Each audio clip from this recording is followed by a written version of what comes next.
Welcome back, everyone, to a new episode of Red Flags, Green Flags, Modern Psychology for Everyday Drama.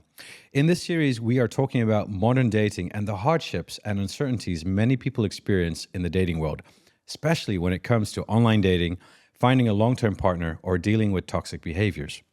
The aim of this series is to help listeners better understand what people are actually experiencing, thinking, and believing.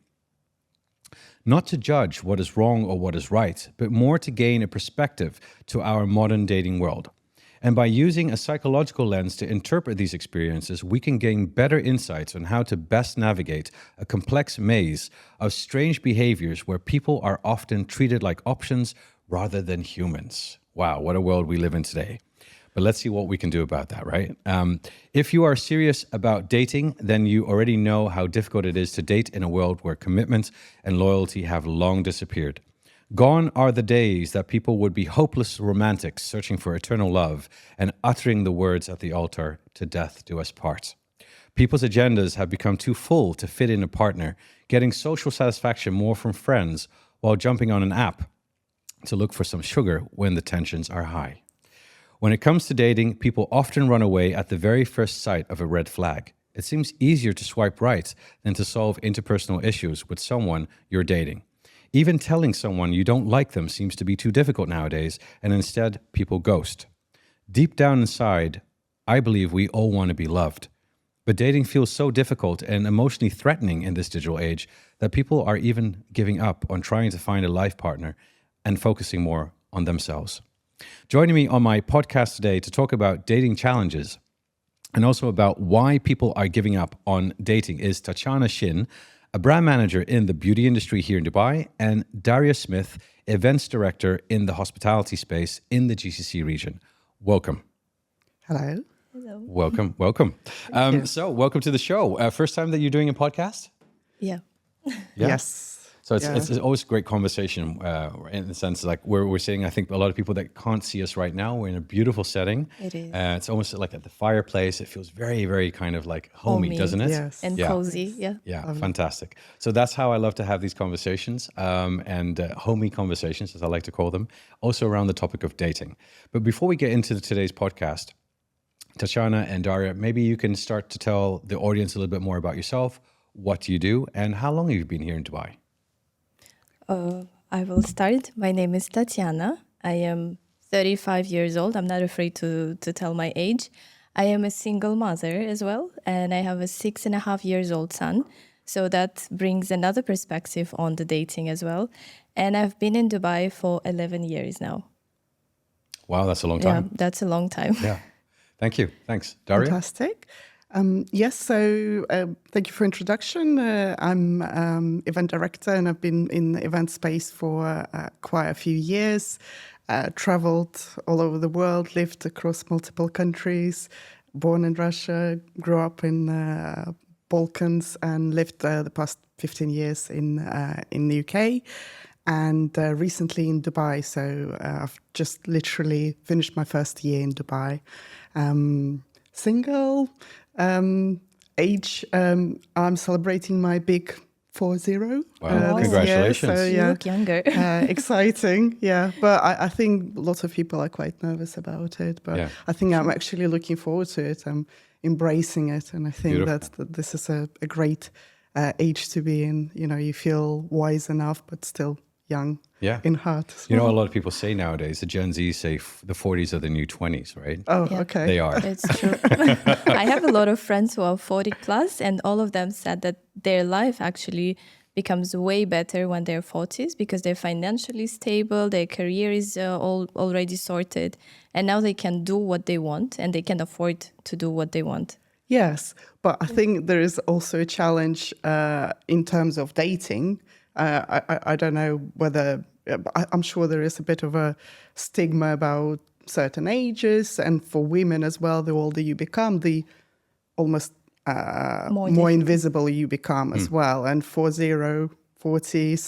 is quite a mature age, and I don't know whether some people would specifically avoid dating someone older. It's interesting because in the other show that we recorded, the previous show, we actually talked about that. And there, of course, we still have this stigma, right? When men are in their 40s and 50s, yes, it's expected that you should have almost like a younger woman. That, you know, it's accepted, not expected, but more socially accepted, cross-culturally. But I think one thing that's really happening nowadays is that the stigma is slightly, you know, slowly breaking down. That when you're in your 40s and the 50s as a woman, that, you know, you should not enjoy dating, or you should not have options. And I shared some data from dating apps that actually shows that younger men are very interested in women in their 40s and 50s. And so because they're attracted by the maturity, but also by the stability and the initiative that a more mature woman can bring to the table, which they can actually learn from. So that was a very fascinating discussion we had in our previous podcast. But is it something that they want just to try experience, tick off their list, or do they see this as a potential to build something long term? Well, I think it goes for everyone, right? I mean, some of them actually want that. Some guys prefer an older lady or a more mature woman, you know, and that maybe for the short term, or maybe just for the long term. So, I mean, I, if you ask me personally, I think it goes both ways, and definitely there are younger men that are interested in being more with a more mature woman. But again, the question is, what is compatibility? Yeah. And you know, we didn't have this planned for today, but I think it's a really interesting question, though, because often when we look at kind of like age, what they call age desperate couples, where the one is older than the other, we look at them purely from an age perspective. But compatibility is not just age. There are other aspects that make you compatible, such as, for example, your psychological and emotional compatibility, where someone can say, hey, I'm 25 years old, I just can't relate to my peers. I want to be with someone older and more mature. Or it could be also, for example, physical compatibility. A lot of, because here, especially in Dubai, there's a lot of women taking care of their, you know, their physique, and around the world, more and more people are taking care of their physique. But you have women that are very fit, right? And they want to have a man that is equally fit. And that is maybe sometimes harder to find at the same age. So there's also maybe that physical compatibility, and the other compatibility that we don't often think about, but can bring people from different age groups together into a relationship, is sexual compatibility. And so you might have a very high sexual drive at 40 and your 50s, and you won't find that with a partner of your same age. And so compatibility is, I think what we need to take away from this is, let's not judge a book by its cover. There are many more elements that we can compare on, right, on that perspective. Yeah, no, I think it's more of a recent conversation that I had with my brother, who's almost my age. He's like 2 years younger. And the way he's single, and the way he was describing his ideal partner, he's like, I wouldn't date anyone older than 30. And I'm like, Yeah, what? that's true. What are you holding yourself back on? Yeah. Oh, Lost opportunity. Exactly. You should be listening to this podcast. Absolutely. I'm going to send him the link afterwards. Absolutely. Totally. It's true. And I just have a question for you as a psychologist, because I had experienced also being exposed to different age groups. And what I noticed also, some of my friends are having a big gap in the couple of age. Does it has to do something with the self-esteem or self-confidence? Because usually, like when the man is much younger, so we're talking about 10 years plus difference, I would say that they're overcompensating something when they're dating a younger woman, because they're less challenging. They are less successful in life, and they agree to the lifestyle that the man can offer. That's my point of view, and I've seen this in Dubai as well. And like echoing what Daria was saying, a man who is 40 years old, and I have this conversation with my friends openly because I would like to see how it is on their side. They would honestly tell me if they're 40 plus, they won't consider a woman more than 30 plus. Like 35 is an old for them. They would look for 25. They put their filter 90 plus, maximum 28. Wow. 32. That's the mentality in Dubai today. So, but your question was more around, is it the converse? Like, I heard that this is probably like a psychological cause to that. Why men prefer younger women? Well, I mean, there's an evolutionary explanation to this. So, evolutionary-wise, women are more fertile when they're younger. So there's a fertility perspective that can be taken into consideration as one of the explanations. But there's also a cultural perspective to this as well, depending on where you are in the world. So that's one aspect of looking at it. And what's very interesting is that for women to men, it's almost the opposite, right? Women younger find men who are older more attractive. Sure. So you probably ask yourself, where's the evolutionary component with that? It's very interesting. It is within how the older man is able to hold himself at his age. So if a younger man, and again, this is not only from this kind of conversations, but also the literature jumps into this as well, is that young men have shorter mating strategies and women have more long-term mating strategies. And for the younger man, if he, especially here in Dubai, blinks the Bugatti, right? Wears the Armani, it's for a shorter term dating strategy, right? Shorter term mating strategy. And so when you have the younger man doing that and maybe the more established man doing that, then if you can still hold yourself at an older age, that means your genes must be better. Kind of like the evolutionary psychological understanding behind that is there. So that's just an evolutionary perspective, why that is. But it's true because if you look into, for example, in the dating app data, you do see that there's a lot of matches that happens. Like when men's age, actually it's from the age of 26. OkCupid, I've cited them before. Because they share a lot of data, and OkCupid shows that a man's interest value goes up from the age of 26. So up to 26, not that interesting, but from 26 onwards, it just becomes more and more and more. Whereas for a female, it seems from the data, and this is based on matches and matching up. It seems like up to 26, 27, or up to 30, but then it starts to decline. Yeah. Right. So we could go on for this for hours, but there is an evolutionary perspective. But what I really love about dating apps nowadays, it helps us to understand the psychology of dating behavior more than we ever could understand before. Right. So it's interesting to look into that. Hey, but before we get started, with more deeper questions, I have one more opening question for you guys, and I think you're going to love this one. As you know, our episode today is about the perils of modern dating. And so if I could ask you, if you could score Dubai's dating scene from 0 to 10, which score would you give it? Let's start with you, Daria, and then I'll come back to you, Tatiana. 2. 2. Wow. Why is it a 2? Now you've got everyone's ears right now. Why is it a 2? I think there is a certain reputation about Dubai, dating in Dubai, and how challenging it is. And what makes it also harder is how transient this place is. People come here for some period of time. It can be 1 year, it can be 10 years, it can be 20 years, but ultimately there is always an expiry date. So it's kind of like short-lived. So I think people tend not to look for anything serious. So if you're looking for anything more than just a plain hookup, I think that's, it's not the most exciting place to be in. Well, if you're into hookups, it's the best place to be in. Absolutely. Absolutely. And I think it's interesting because, that mindset, if we have, and we talked about that also in a previous episode, if you have that mindset, you're not going to think more sustainable. You're going to think more short term. But other cities in the world, think of like New York, Paris, Amsterdam, they're also very transient in that perspective. But also more maybe fast moving, and it makes it a little bit harder to kind of consider someone kind of more sustainable. Before we move to Tatiana, why is it not a 1?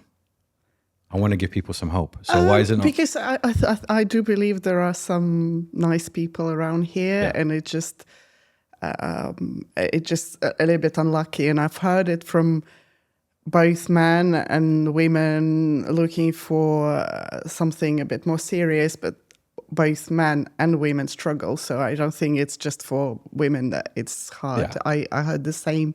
Men are facing also issues as well. Issues, and I'm like, it's such a paradox. Like there are so many lovely people on both genders. What's happening where they're not connecting? Where it's breaking down. So, that's what we want to figure out. Yeah. Thank you so much. And Tatiana, what's your perspective? What's your score? Well, I think I would give it a 5 because I've been single in Dubai for more than 6 years, and I also tried dating while I'm traveling, whether it's for work or leisure time. So I would say that Dubai gives a lot of international exposure, and you never know who you could meet in terms of background, nationality, like work background. It's totally different. And I guess Dubai is one of the few places in the world that lets you be exposed to this different crowd. The other thing is that it's true that even to build a friendship, not even relationship, is difficult because Dubai is a transitional place. People come here to get experience, maybe to earn some money and save. And it's kind of difficult to find something long term because you are treated as an option, just one of thousands. And today with all the dating apps, it's easy and people do not want to invest time and to be emotionally invested as well because you never know how long it will last and you don't know exactly what is on the other people's mind. Right. And there's always maybe a better option out there. Absolutely. Because if people are coming in the whole time. You still give it a 5 then, right? So I still give it a 5 because as I said, I actually make friends out of my dates. It was a bit weird, but you never know who you could meet because it's very international and very diverse. Absolutely. Hey, and you mentioned in your introduction that you're a single mom. I am a single mom. Tell me about that. That's also a very unique situation because a lot of people that come to Dubai are often single. Yeah. But you're a single mom and you're a professional. So maybe you can share some of your experiences around that in terms of dating. Yeah, so being a single mom, first of all, doesn't give me enough scores on dating because one, I would always prioritize my child and the time with the child. I'm also a workaholic, so I work a lot. And if I have a free time, I would always prioritize it for spending it with my child. So then being the very short time for dating, also, it's a good filter for me as well, because in the beginning, I was a bit careful what I say to a stranger, because you don't want to open up as well, not to get hurt, because some people are not nice, to be honest, here. So now it's a good filter for me. I go straight. I'm a single mother. I don't have time to waste. So if you're not into something serious, thank you, bye. So it's an additional filter for me. Right. And so you date mainly to have a potential life partner? Yeah, absolutely. Right. Because I don't want to waste my energy for something that is not sustainable. Right. I am more into intentional living with everything I do, basically. So not just dating in itself. Yeah. Yeah. And how about you, Daria? Do you date specifically to find a life partner, or are you just okay to have a random hookup? Well, maybe a hookup sounds a bit bad, but you know what I mean? Like just to... for fun. For fun, yeah. Fun. That's the word that's used nowadays. Like, do you meet for fun? I feel that I've had experiences, absolutely, but I feel that you spend lots of energy on it, and the more for fun experiences you have, the more the less energy you've got on something more meaningful. And I think I got to a stage where I think I had enough of it. So I'd love to find someone that is more of a partner, more of a partnership, a potential partner, a potential partner. But I think different people see partnership in a different perspective. Yeah. And I know lots of women, and particularly lots of my friends, that maybe sort of in that 30s, mid-30s, late 30s range, that single, want to be mothers, want to have families, but it's not necessarily something that I'm looking for. So it might be also a challenge for a person that I'll may potentially connect with, and they may look for a different option as well. And so as a follow-up question, and I like to ask people this, where do you then, if maybe dating apps, because, a lot of people now don't believe in dating apps anymore. And, there's everything you can find on dating apps. Maybe in the past, there were ways to socially vet people. But, you've got everything on dating apps, and especially the serial ones, right? That was what sometimes makes it very toxic and scary. So do you believe that you can find love on a dating app? I think I gave up a little bit on the dating apps. I tried a couple of times, and I met some people. I had something short-lived, let's say, and I came to conclusion that I think that people who use apps quite actively, they are serial daters. They are the people that believe that there is always a better option around the corner. So I'm thinking going back to, traditional dating where you meet someone in a environment. Speed dating, something like that, or I tried this once. Yeah? I tried this once. I think it's quite awkward, and I think it's really difficult. It's worse it's than the- so awkward. Yeah, and yeah. Never tried it. I think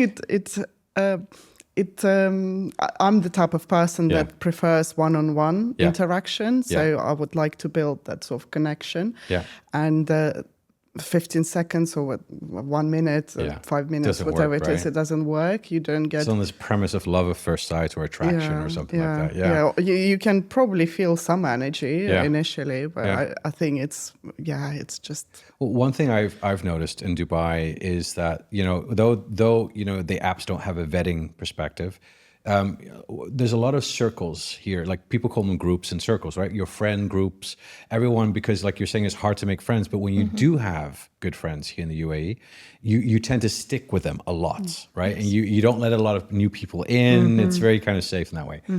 But different people know different people. So sometimes you get invited to go to like a dinner party or something else. And I hear and I've seen and experienced myself that it's a great way to meet other people. And actually people are very open for dating then because you're a friend of a friend. So you must be okay, at least. True. Yeah. Yeah. Have you experienced any of this here? I've actually have done myself those matchmaking sessions. I like. I know intentional. someone. That was an intentional. Yeah, Okay, okay. intentional. So Yeah. I know a few friends who are single, and I'm thinking, I think they might potentially connect. So why don't I organize a brunch or just drinks or some activity and invite all the friends that do not know each other? And I haven't been successful yet, but I'm just starting. Hopeful. So You're I'm hopeful, hopeful. yeah. There's something around the Tatiana? corner. Me, I've been introduced to friends of mine, and I also tried matchmaking.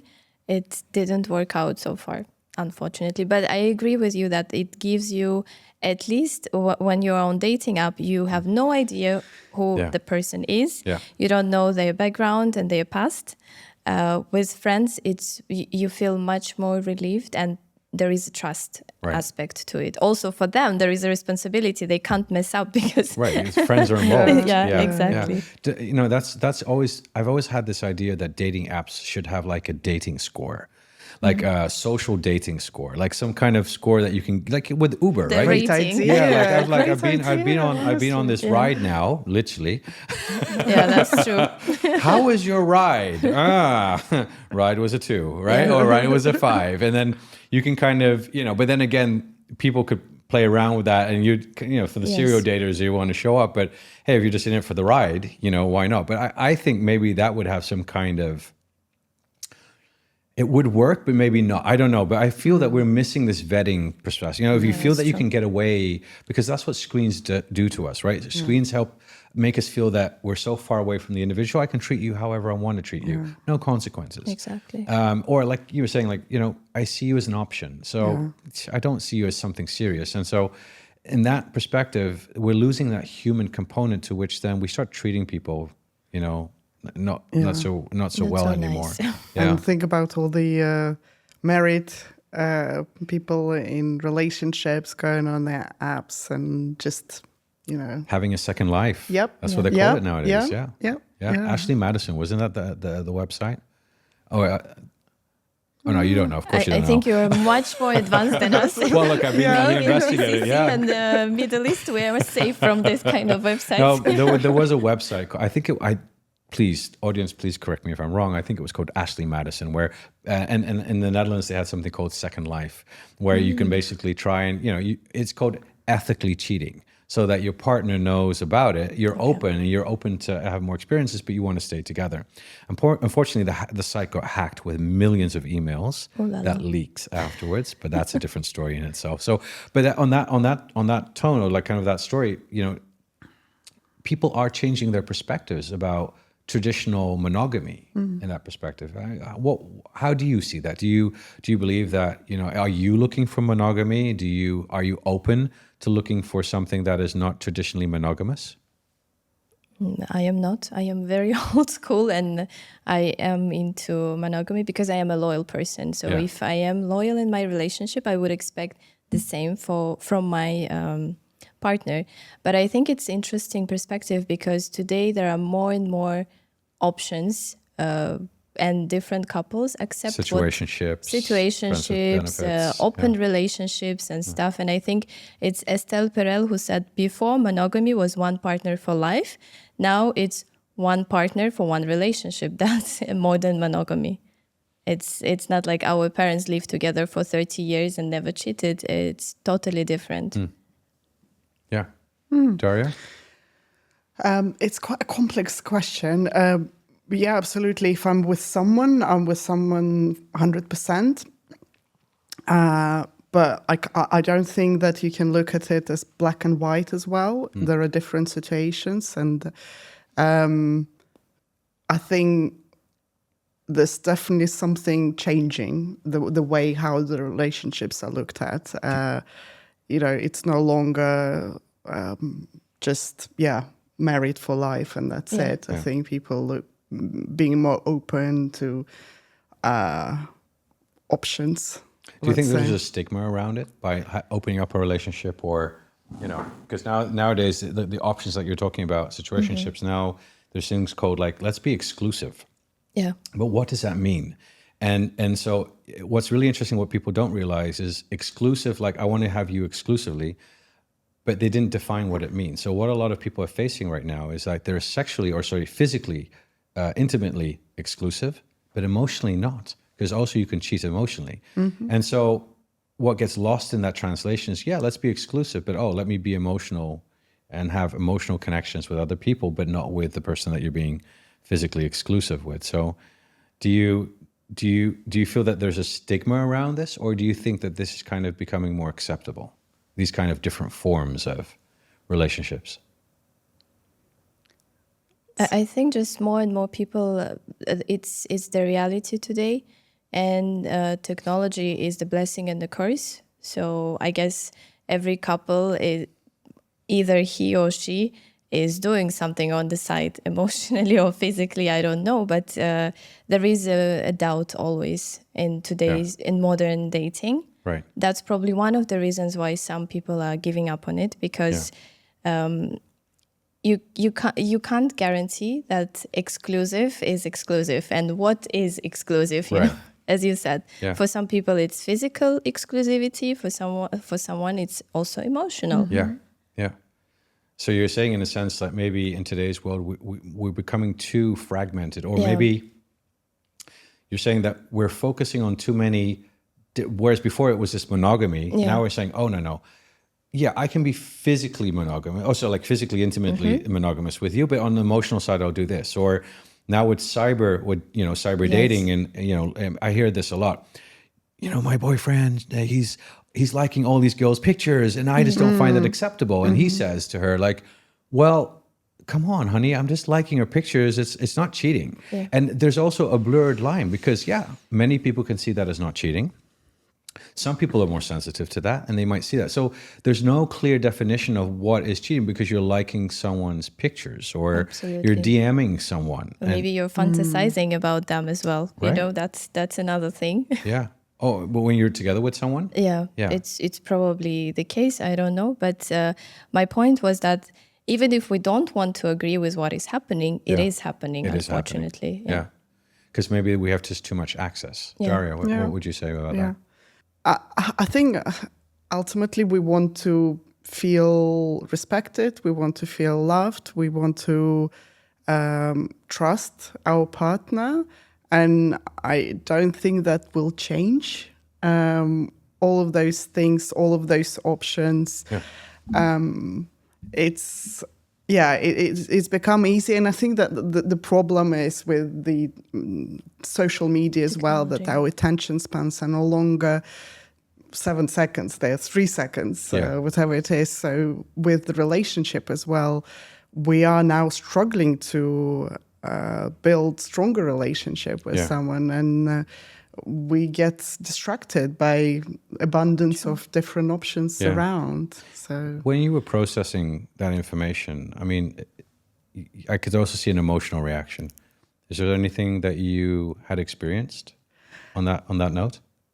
I've seen a lot of experience in my life, in my family members, in close friends as well, where people married but actually not married, cheating, multiple relationships, and I think I'm still figuring out what's actually a right thing and what's a wrong thing. It's I think you need to be probably have an idea of what your values are and what's important for you personally, and then find someone who shares those values. And as long as those values connect, I think you're in a good place. But there are so many different options now, and it's finding the challenging right. as well. It right? is challenging. Yeah, I feel that.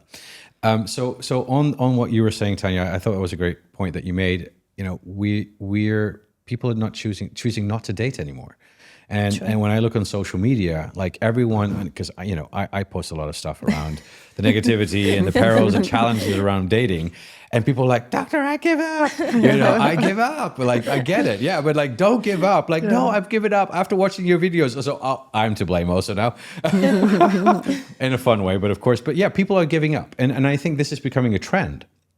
And we are living in a kind of like self-development me movement right now. It's like, I have to focus on myself, and I need to care about my sanity, and so let me invest in me. Let me do the work, and let me deal with it. So it's time for me now. But there are many other reasons why people kind of like are choosing, not to date anymore, because maybe they've been in some bad experiences. Your self-esteem gets affected, right? Or you just get too scared to wanting to trust another person. Trust issues come up a lot. I often get the question, Doctor, how can I trust again?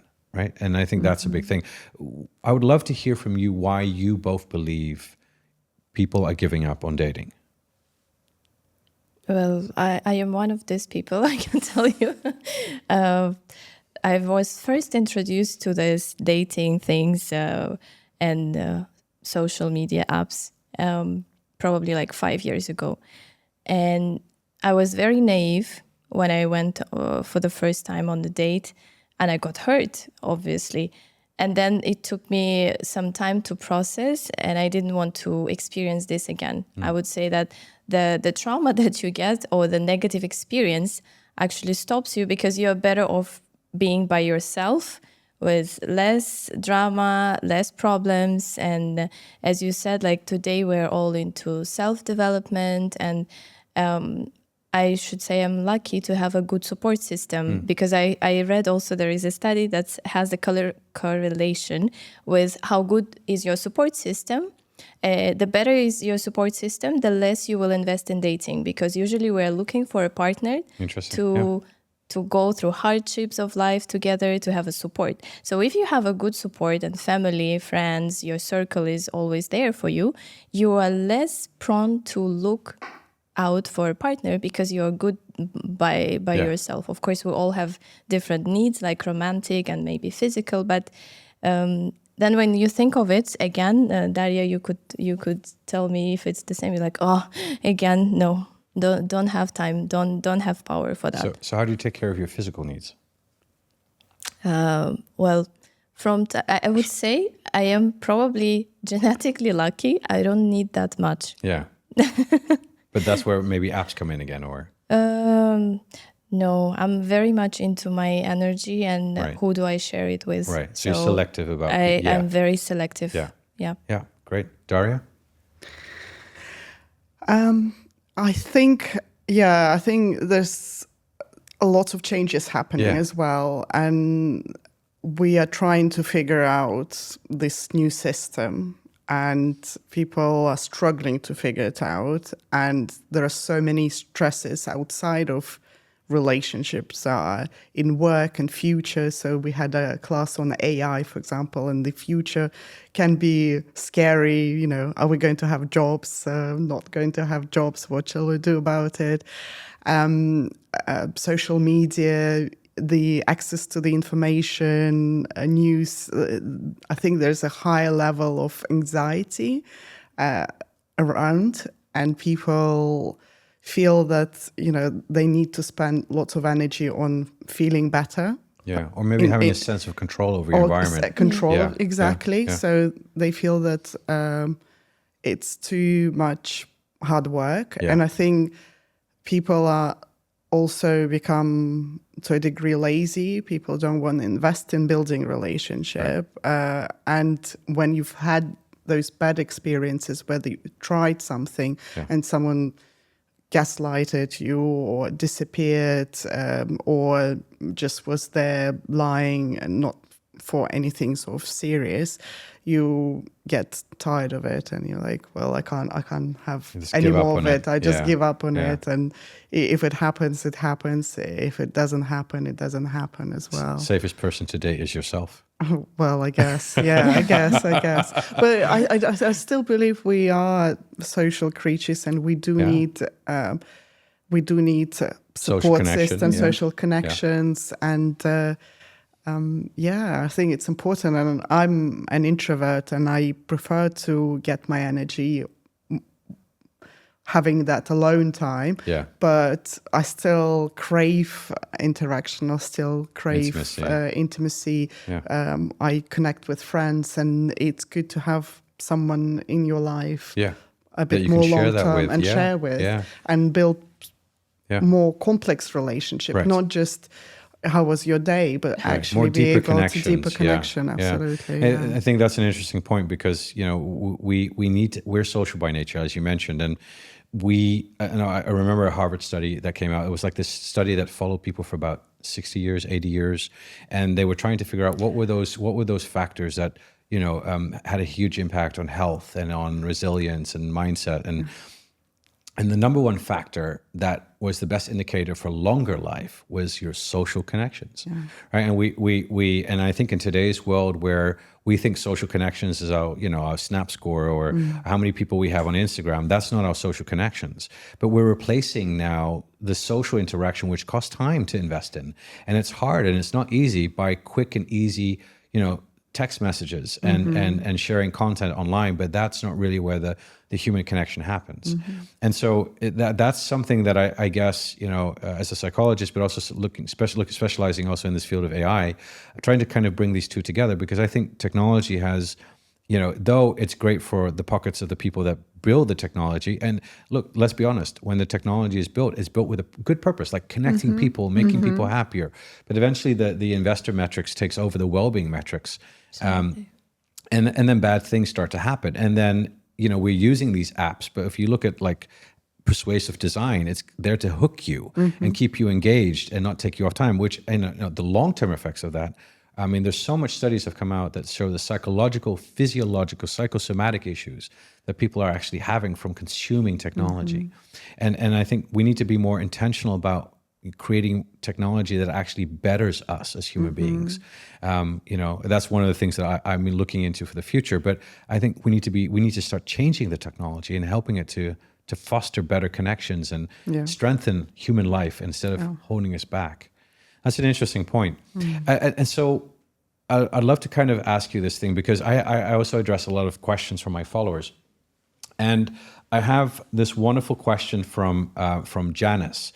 And she asks, I don't feel anything anymore, like zero. It's so strange. I don't care if a guy ghosts me, but I also don't feel emotions for someone. Is this normal? Like, I've heard a lot of my friends who have similar issues like this. Is this normal?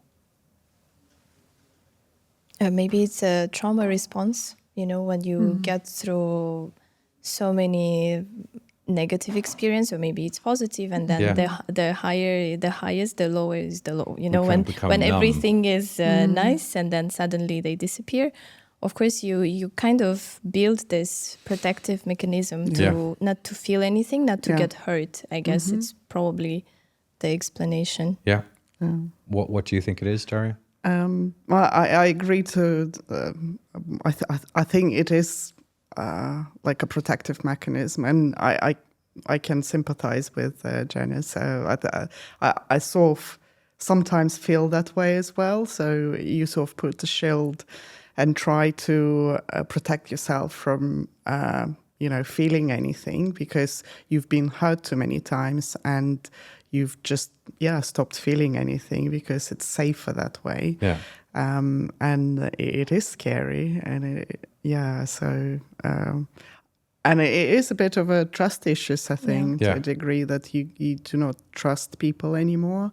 So you are not open enough. You can't be vulnerable. Yeah. And but it helps you not to get hurt, I guess. Okay. Yes, I've been looking into this. I think this is a really interesting question, because I think there's multiple factors at play. So if we leave all kind of like the mental issues out of the equation, what else could be causing this? Because I've done some kind of interesting TikToks and reels on this, and those reels have gone viral. Like literally, it's like, why is this happening? Like it seems to be a trend amongst a lot of people right now that they're not feeling anything. And so if we go back to the apps, because of the apps of the short-term dopamine hits, there could be also that kind of numbness. And if you look into the literature, people are feeling less, maybe because of the short-term effects of these dopamine hikes that we're getting from our mobile, from our technology consumption. Yes. But maybe there are other factors that we have to look at. And I think this is an interesting question I also want to further investigate. Like, why are people generally feeling more numb? We should be more emotional, right? We're creatures, we have emotions, and what's holding us back from trying to express our emotions or feeling anything at all. And so there's also this kind of thing that's come up now, which is people are called aro and ace. I don't know if you've heard of this before. Aro is a short word, or a kind of like an abbreviation for aromantic. So people who don't feel any romantic attraction to other people. And then ace is asexual, so you can feel aro, but you can be asexual and not have sexual feelings or attractions towards another person, but you can feel romantically attracted to some of them. And so this is becoming also of a trend nowadays. So people are saying, "Hey, I'm aromantic," and it's very interesting, because I reflect on this myself. And I try to investigate things from a scientific perspective, but I also like to have these conversations with people and find out what your perspective is on this. And when I reflect back on my own experience, I think, I've been in many long-term relationships, and now it's kind of like, maybe it's because of age. I'm not that. What do you call it? Like the little puppy anymore? The happy. Fall in love. No, it's like that's I don't have that anymore, and I'm equating it to myself because of age. But maybe I'm also experiencing what Janice is asking here.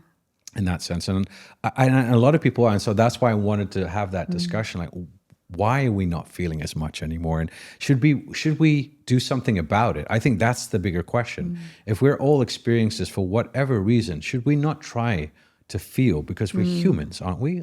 Shouldn't we feel, and what could we do about it? Like, maybe that's a nice question to talk about. Like, what could we do to feel more? Besides the trauma and besides disconnect from social media news, the technology that's surrounding us every day. I think you mentioned earlier something about that certain the chemicals, the way it works, dopamine. Because we're getting that fix so quickly nowadays through social media. Through watching TV, I don't know, getting some. And I've noticed as well, people can't watch anything, just watch it anymore. They are still on their phone. Multitasking. They're watching multitasking because we don't have the attention span to just dedicate on one task. Right. So maybe our connections in our brain getting so much fixed that it's numbing the way we feel. Or we're just trying to look for quick fixes. That's an interesting point, because in 2010 or 2011, when we didn't know much about internet usage and mobile gaming and that kind of stuff, and the Missouri University for Technology, they studied undergrads, so they followed undergrads' online kind of internet usage anonymously. And so they then eventually found there was a strong correlation between negative emotions and internet usage.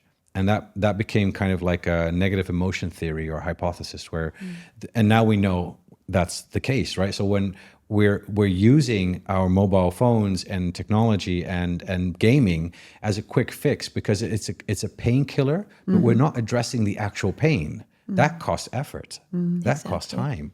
So basically our technology consumption has kind of become a painkiller for us and then maybe numbing us for that matter. Yeah. So you're saying, Daria, let's get rid of the technology. Let's have a digital detox. Yeah, no, get rid of it altogether. I still believe there's lots of positive things that come out of technology, but detox, definitely technological detox. I like that one.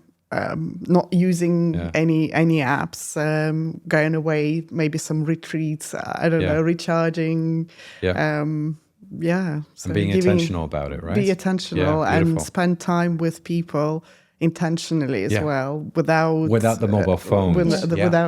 It's painful to, whenever you go out and you see those couples sitting, having a dinner, and they both of them on the phones, and you like maybe they just checking a message, but no, they spend for an hour, 2 hours, they just sit there looking into their phones, and you think that there's actually some studies that have come out which actually show that even having the mere sight of your mobile phone on the table can lower your overall evaluation of that date. The mere sight of it, of a phone on the table, can lower your overall evaluation of the other person and the date, its experience itself. So everyone listening, keep your mobile phones away, be intentional. Tatiana, what about you? So I would say I agree with Daria as well. And I have done 10 days silent retreat. It was a lot of organization, but I actually didn't have my phone. I completely disconnected. You can do that in UAE for those who listen in UAE. And it was an absolute, life-changing experience. And I guess one of the reasons why also today people are getting numb is because they lost connection with themselves.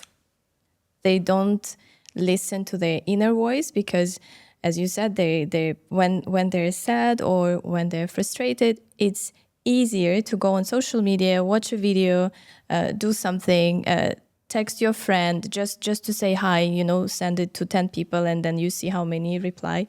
I heard that it brings dopamine as well when they reply. You feel better for a while, and it's easier and less painful than probably sit and actually feel this negative emotion for for 5 minutes and just let it go through your body, and it will eventually leave.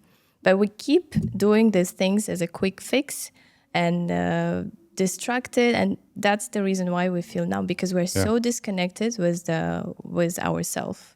Absolutely. Yeah, and it's funny, maybe this is kind of what I do. I always pay attention to my friends, and when I see sometimes that my friends are responding too quickly to my message, look, I'm always online because of TikToks and Reels, and it's like I sometimes I get shocked. I'll share with you, I spend 12 hours apparently a day on my phone. Whereas the average, if you want to stay within the safe zone, it's like less than 5 hours. But if you go, and I've done my own research on this, if you go beyond 5 hours, you can come into the strong habit forming zone, and that's when potential addiction can happen, unless you're intentional about your usage. So you're using it for research, but if you're just mindlessly scrolling, that's when it can actually hurt you for more than 5 hours. But I do it, so I'm saying I'm doing this intentionally. I am doing it intentionally, all research purposes and production, content creation. But I spend 12 hours on my phone. But when I see someone else, do you see that? Like someone in your phone, in your friend group, always responding to your messages. That might be a sign that they're going through some difficulties and they're using their mobile phone technology consumption as a way to deal with it. So it's a nice thing kind of to be reflective about. Hey, so one last question and then we'll go to a fire round. And then, of course, your 2 red flags, green flags in dating. One final thing. There's this thing happening nowadays because people don't want to date anymore. People are falling in love with fictional characters. Now, when I used to live in Japan, that was a big thing because, people very stressful environment, other Asian countries, I think as well. But now I'm seeing that in the West. And recently also when I did some content around that, people just went crazy for it. It's like wow, you acknowledge us. Have you seen this happening in your friends, or have you experienced anything like that, like falling in love with the protagonist of a story, of a book, either fictional or maybe cartoon? I mean, like, I sometimes fancy some characters out there, but I don't fall in love with them. No, for Yeah, sure. yeah. No. I still separate the, the character from actor From or reality. from reality. Yeah. Yeah, I've never heard of it actually. Yeah, people really actually fall in love with them, like, because it's their Wow. escape from reality. And the things they say actually is that, God, this character is perfect. There's nothing wrong about them. They won't leave me. They're always there when I need them. They're not going to hurt me. And even when they're the villain, even when they're the villain, there's perfection there for them. It's interesting. Tatiana, have you seen this before? You heard about this before? I've heard of it. I just saw today on TikTok that there is a woman who actually married an AI character. She created it, and she Wow, that's a whole nother level. She married it. I think it is in US. But I guess it's common in teenagers when they fall in love with a hero or something. But among my friends, I didn't see that. Well, I take Japan again as a reference point because Hello Kitty. Oh yes, Hello Kitty has she's reached cult status. I like Hello Kitty. I love Hello Kitty. Hello Kitty's. I lived in Japan, but there's adults that love her. Like literally, it's just everything. Obsession. And there's an obsession about Hello Kitty. So it also happens. Of course, it can happen much more when you're younger, but it also happens in our adult years. And maybe because of today's world, because we're becoming so dissatisfied with this. And again, this is part of the research that I'm investigating and looking into and writing about it in the book. But I also wanted to hear your perspectives about this. Have you had experience? I've never fallen in love with a fictional character because I don't feel that bad about of course I've had hardships, in my love life. But you grow from it, you learn. And I look back and I say, look, there've been good experiences, there've been bad experiences. I know definitely what I don't want anymore in my life. Yeah. And I definitely do what I still want. But I'm still a hopeless romantic. I still believe in romance. Okay, let's bring it to it's getting too personal. Ooh. So let's get it to a fire round. I want to do the fire round with you and just tell me your quick answer. Tea or coffee? Coffee. Tea. Tea. Inner peace? Action. Okay. Cardi B or Nicki Minaj? Neither. Can I That's say what none? everyone says. No. Anyone else? American Pie or Mean Girls? The movie. American Pie or American Mean Girls? Pie. American Pie, yeah. I haven't seen Mean Girls. No? It's also pretty I'm funny. a cave woman. I don't have Netflix account. So No Netflix? no Netflix. No. Okay, no Netflix. Online dating or meeting someone at the supermarket? Supermarket. Supermarket. I love this, but we're losing our abilities to go up to someone and say, hey, I like what you're wearing. I had actually a recent experience, not in a supermarket, but in a pub, where I saw someone. I thought, interesting. Like, let me try to strike a conversation. It was through a friend he was with, but it did work out, Oh, nice. No, not like nothing serious, but like as an experience overall, it was. The moment worked out. The moment worked out. Okay. Just overall, it was on a trip and all of that. But it was just I was curious. Like, can people still meet? Yeah. In a natural habitat, they can. You just need to be a bit more confident, I guess. Yeah. But you would like to have that from a man, obviously. Maybe we want to do that more, right? Maybe Yeah. we should do that more. Like, be more intentional about going up to someone and instead of getting into a lift and taking out your phone because we feel so anxious. Yes. Hey, Yeah. how you doing? Yeah. Do they freak out? That's already a filter for you. That's Yeah. fine. They weren't the right person. But taking the initiatives, because sometimes a life partner or a soulmate is just one question away, isn't it? Absolutely. Cool. I'm going to wrap up with two of your red flags and green flags, Daria, and Tatiana, two of your red flags and green flags. So Red in flag. dating, right? In dating. Yeah, red flags. I guess if they haven't had any long-term relationships, I think that could be a red flag for sure. particularly at my age, you would expect someone would have a relationship, and if they haven't, that could be A potential potential, warning. Yeah, sign, yeah. And just sort of generally, like really being bad at communication. I think that's a big red flag straight away. Give me an example. What would be a bad communicator? Oh, well, I don't know whether it's necessarily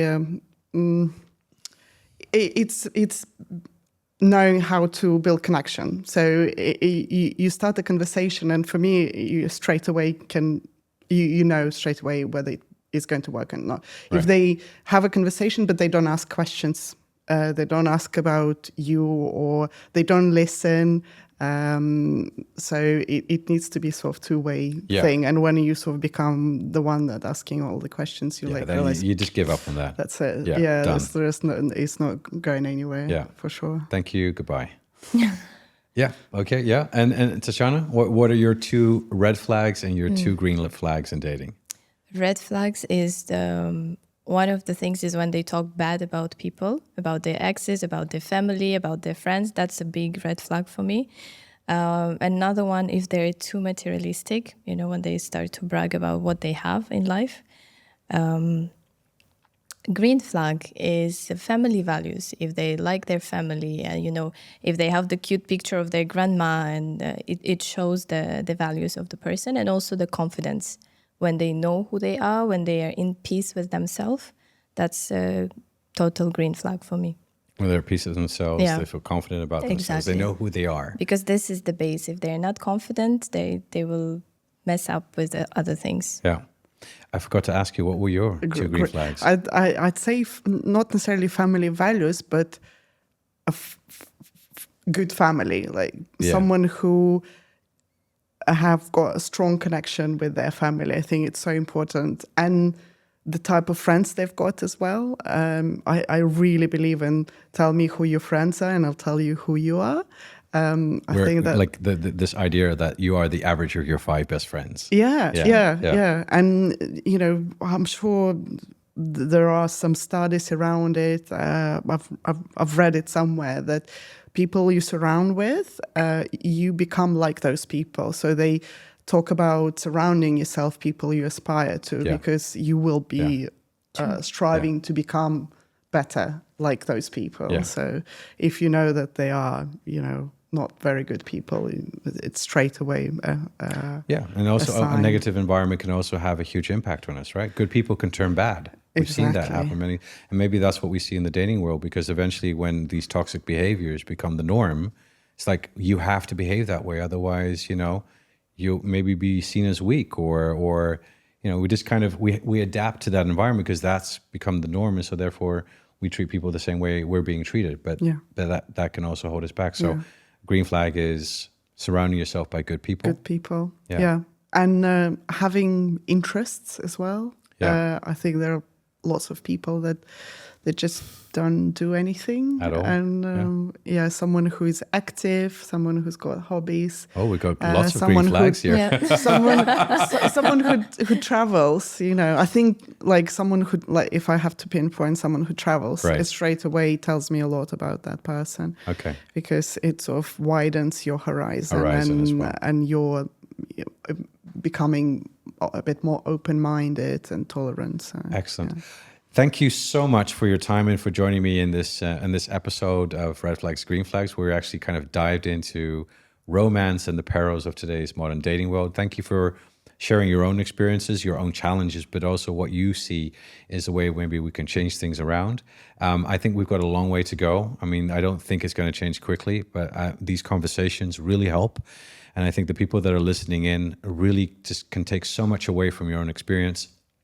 Probably they're thinking so hardly right now after listening to you guys and thinking, I need to do this differently, or I can do this, and I still believe in love. I'm at a 2, but I still believe I can make it a 5, or I can go from a 5 to a 10, or I just give up and I'll go to a 0 and take care of my kittens and myself and a cup of tea. Thank you so much for being on the show today, Daria and Tatiana, and I hope that you enjoyed it equally so as I did.